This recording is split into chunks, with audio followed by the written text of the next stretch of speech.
Let us revise now. You will remember that we started the second chapter.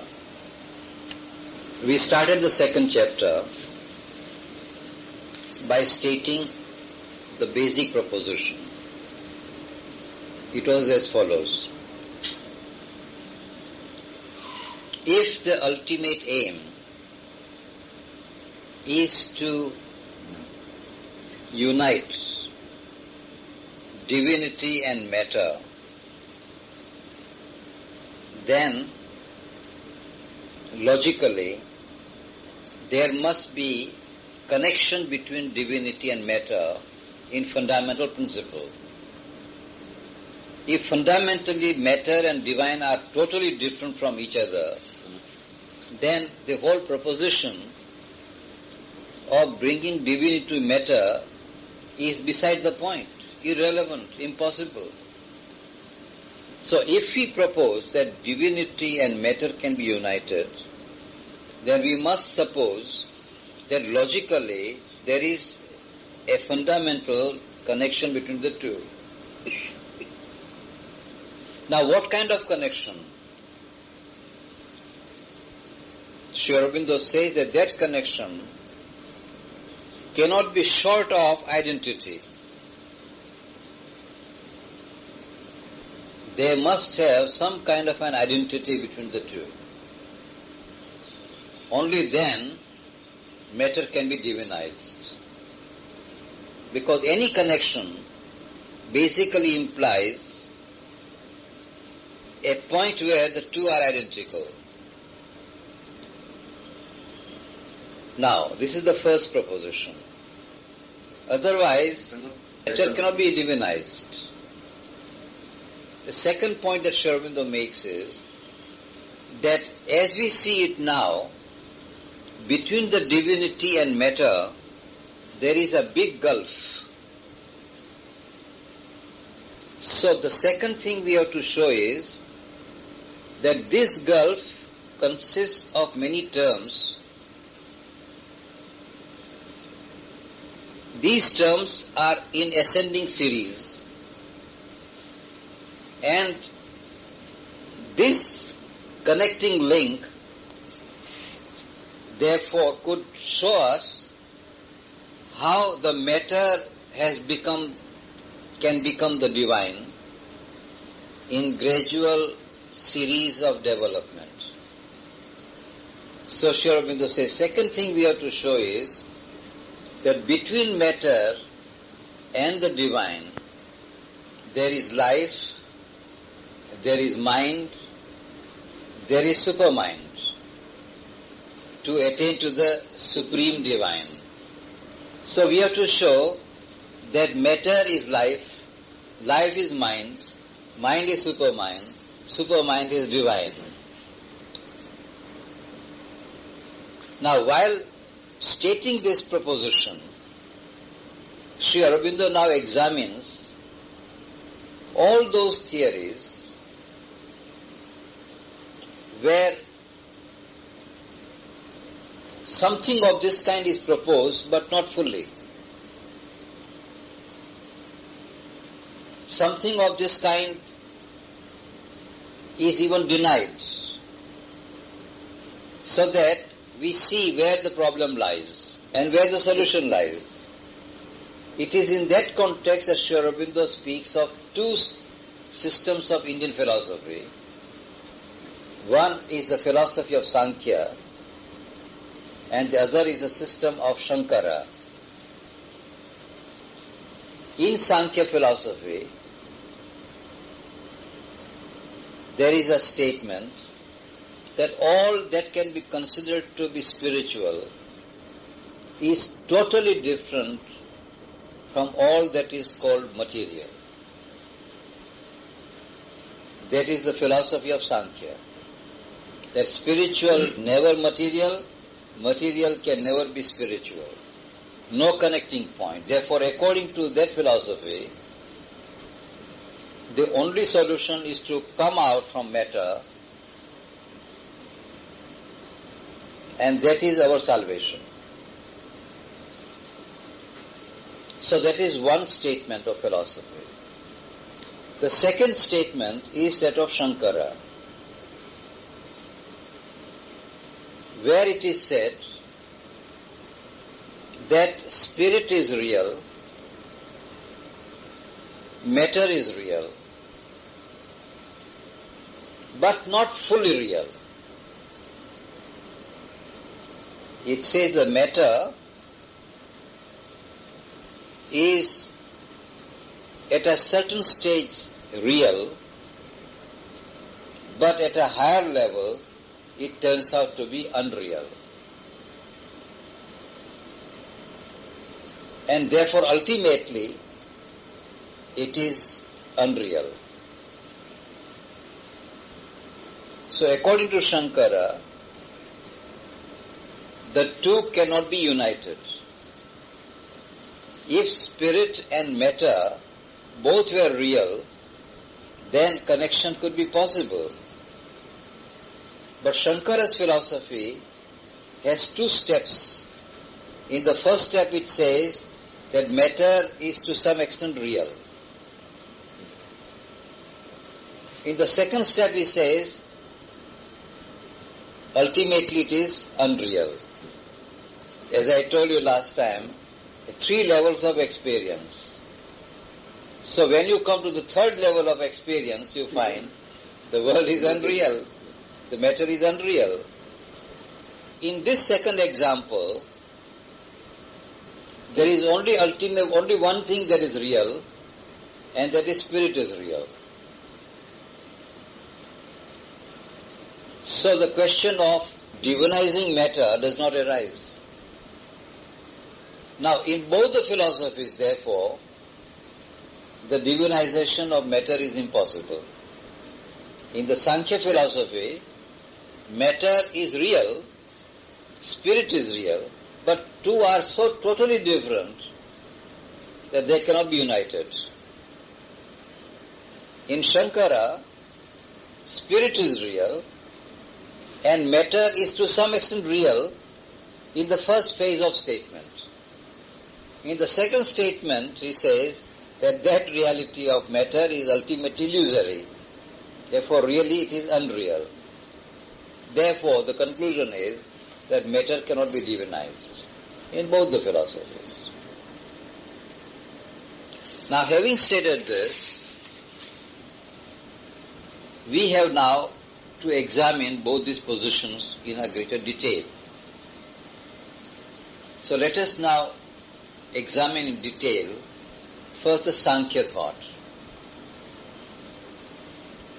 As I told you, in India, there are 6 systems of philosophy which all of them are derived from the Veda. There are 2 other philosophies which are independent and not derived from the Veda, according to their claim. One is Buddhism, another is Jainism. In India, practiced quite widely in Western India, and there is also a good following in Delhi itself, for example. You might have seen some monks wearing pure white cloth and having their face completely with a bandage over it. They follow, it's a path of spiritual discipline, Jainism, and there is a philosophy of Jainism. There are 24 gurus, the last one of whom is known as Mahavira. And the teachings of Mahavira are called Jainism. So this is another system of philosophy. But the last one of them is, the first one is Jain, supposed to be Parshvanatha and many others, ending with Mahavira. 24 of them in all. They lived in India. They do not believe in God at all. They believe in the soul but not in God. Soul is self-existent. It is without any ulterior root. It is self-existent by itself. Plurality of individuals. In Buddhism, there is no soul, no God. In Jainism, there is no God, but there are souls. In Hinduism, there is God, there is soul, and there is a world, but with varying kind of statement. All the three are theistic philosophies. They are called theistic. Islam, Christianity, and certain portions of Hinduism are all called theistic philosophies. Now let us come back to Sankhya philosophy. I shall tell you in detail about Sankhya philosophy so that this proposition where soul and matter, spirit and matter are shown to be incompatible with each other. According to Sankhya philosophy, this whole world that we see can be explained in terms of one original source, which they called material energy, material activity. In Sanskrit it is called Prakriti.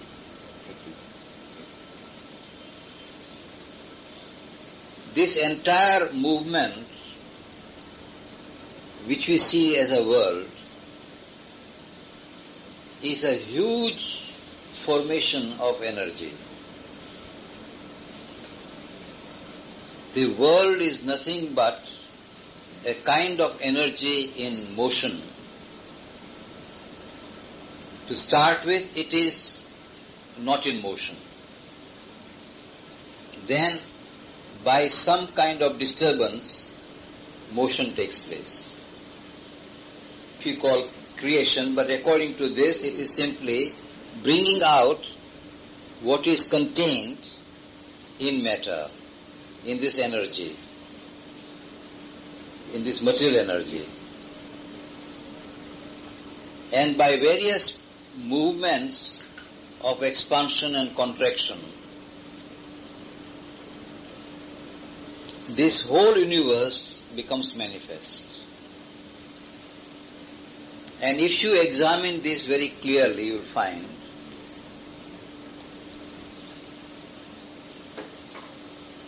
that 5 big manifestations are first ether, then air,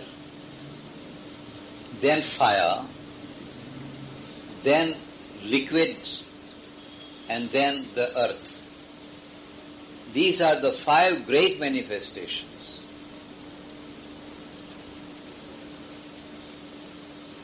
And everything that is in the world is basically these 5 elements. But first they are in their subtle form. In subtle form, these 5 are called the sense of hearing, the sense of sight, the sense of smell, the sense of taste, and the sense of touch. These are the 5 senses, or you might call the 5 basic elements or vibrations, which are the most subtle forms of these 5 great gross forms. You can equate, therefore, ether equal to hearing. You cannot hear if there is no ether. You cannot see if there is no fire. You cannot taste if there is no water. You cannot touch if there is no earth. So all our senses basically are related to these 5 big elements. These 5 big elements are called in Sanskrit Pancha Mahabhutas. Pancha means 5. Mahabhutas, Maha means great, Bhutas means becomings. And these subtle things are called tanmatras. That is Sanskrit word, tanmatras. Very subtle sensations, which are the cause of sensations. And behind these, there are also 5 sources of action. These 5 are the causes of the sense of sensations. But there are also other 5 which are the senses of action. Behind this, you find a still subtler element, which is called the mind sense. In Sanskrit it is called manas. There is a mind sense. That is to say, a sense which coordinates all the senses. If you may look at this book, but if your mind is elsewhere, then even if you look at the book, you won't have sensation of the book. Why? Because the real sense is not the eye, but is the mind. So behind these 5 senses of action and 5 senses of sensation is the mind. But it is the mind which coordinates the senses. Behind the mind, there is a still deeper thing, and that is the ego sense. It is called aham bhava in Sanskrit. And behind the ego sense is the discriminating intellect. The intellect which can discriminate one from the other. It is called the buddhi. This buddhi is the most fundamental manifestation of Prakriti. When the Prakriti begins to vibrate, first is buddhi,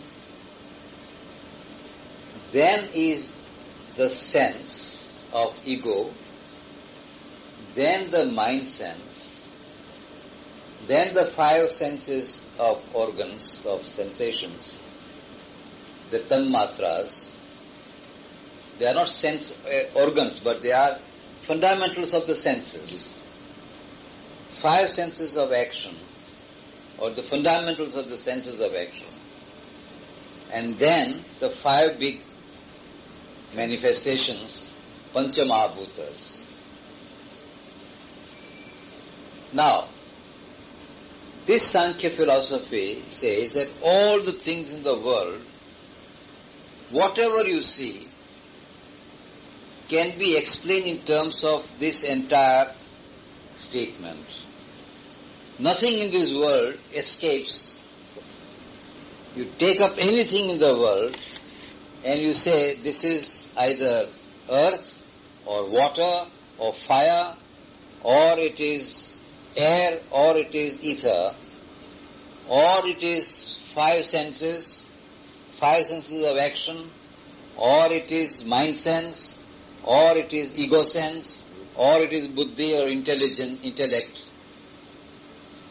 All this can be explained in terms of this. But there is one thing which still remains to be explained, which does not come under this whole scheme. That is the experience of consciousness. All this is material, but consciousness cannot be explained by all this. And yet we do have experience of consciousness. So the Sankhya philosophers ask the question, from where does the consciousness arise? So they were obliged to posit consciousness as something different from all this, and said that consciousness is originally self-existent, not derived from anything else. Consciousness is not derived from the material energy or from Prakriti. Consciousness is not even from Buddhi. Even Buddhi, according to Sankhya, is material in character. Consciousness is something quite different. It's quite different. It's impossible to connect one with the other. It is because of the presence of consciousness in proximity with Buddhi and Manas and Ahambhava that they seem to be conscious. If intellect seems to be conscious, it is because of the proximity of consciousness with the material energy. Proximity, but not one derived from the other. There is a gulf between the two. But because of the nearness, it is the closeness that gives the impression that this is conscious. Actually, consciousness belongs here only. But because this is near, this proximity gives the sense that this is also conscious. Now, this entire statement, I'll give one passage to read in the Life Divine, so that you have some text by which you will be able to analyze and concentrate upon it. So if you open chapter number 10, so let us read. All that I told you about Sankhya is stated here in these first 3-4 paragraphs. So I shall read to you these 3-4 paragraphs.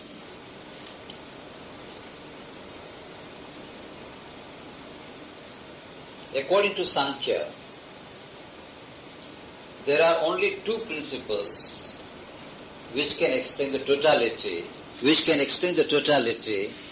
of everything. One is a principle called Prakriti, which is nothing but energy, which at beginning is at rest, and with original disturbance it begins to manifest, and all the things of the world begin to roll out of it, evolve out of it. But since these things, whatever is brought out of this energy, is purely material,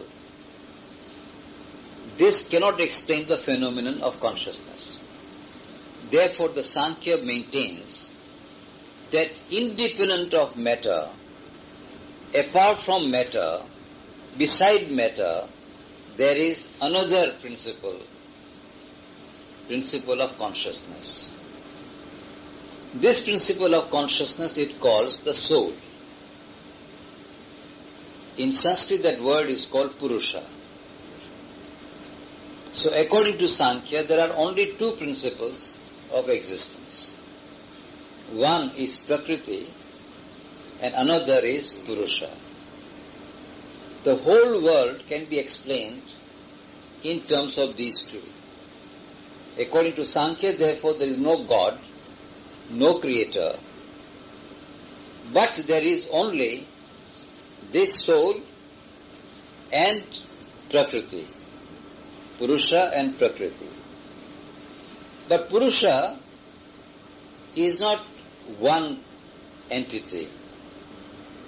There are many Purushas. Each one of these individuals, you, me, everybody, has got one Purusha. Each one of us is one Purusha. So according to Sankhya, there is multiplicity of Purushas on one hand and one Prakriti which is universal. Purusha is each individual. Prakriti is universal. But there is only one Prakriti.